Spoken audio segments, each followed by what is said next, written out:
also rolling out a new concept, which I think is a mindset cultural concept. If you think about the golden rule, do unto others as you'd want done to yourself. Then we went to the platinum rule, do unto others as they'd want done to themselves, because me as a leader might not have the same lived experience as you. So how can I really understand what you want? We're moving now to the rose golden rule, which is really do unto others as the collective experiences require.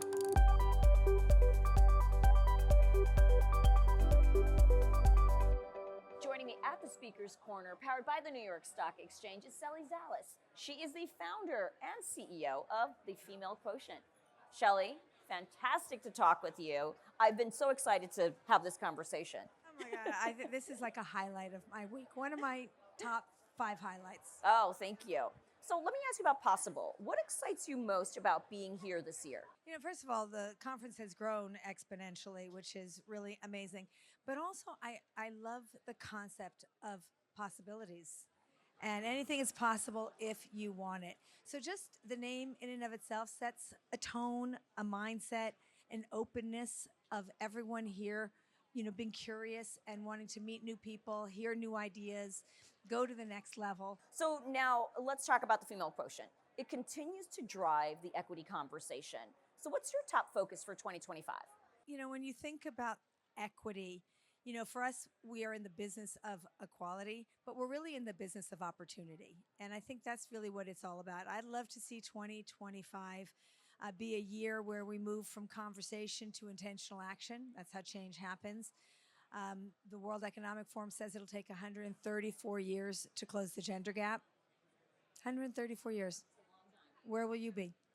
Where will your children be? Where will your grandchildren be?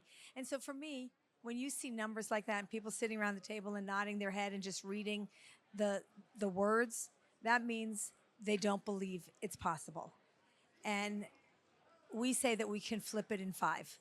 All it requires is a conscious mindset, brave leadership, pushing the boundaries, and rewriting the rules so that everyone can thrive in the workplace today. Shelley, what's one step companies can take right now to move the needle on equity?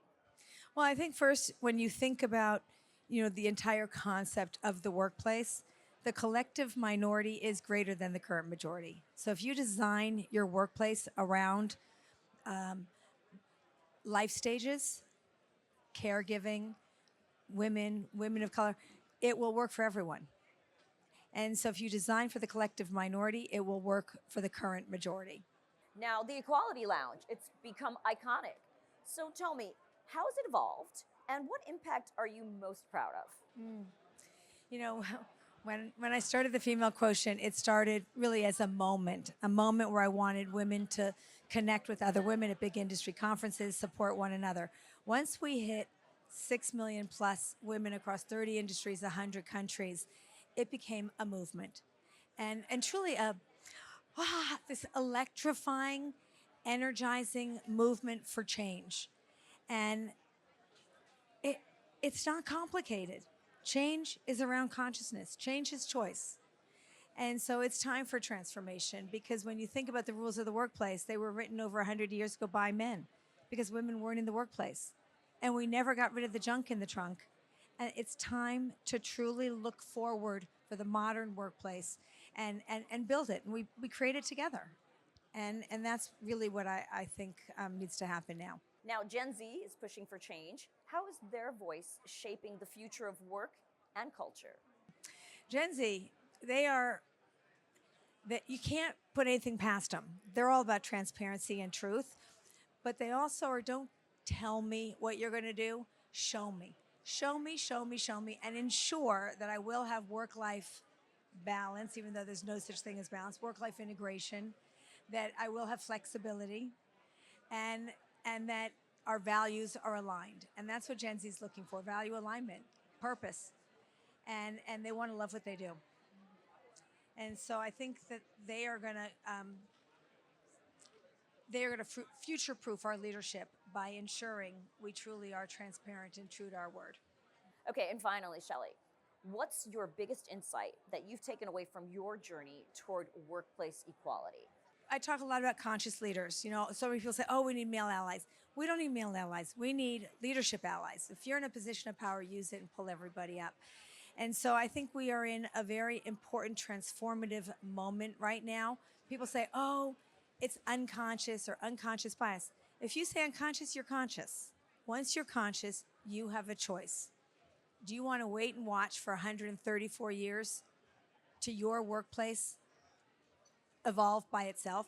Or do you want to impact change and leave a legacy in the lifetime of your leadership? And every Fortune 500 CEO has the power, has the choice to create the workplace, the workforce that they want. And the workforce that they want must make sure that it reflects the society, the economy, which naturally is diverse.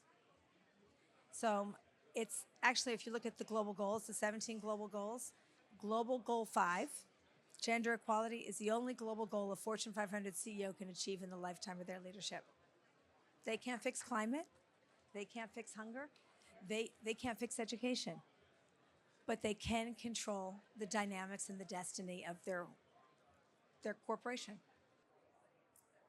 Shelley, amazing to talk with you. Thank you so much for joining me here at the Speaker's Corner. Oh my God, thank you so much for all that you do in amplifying and making the invisible visible. We need that.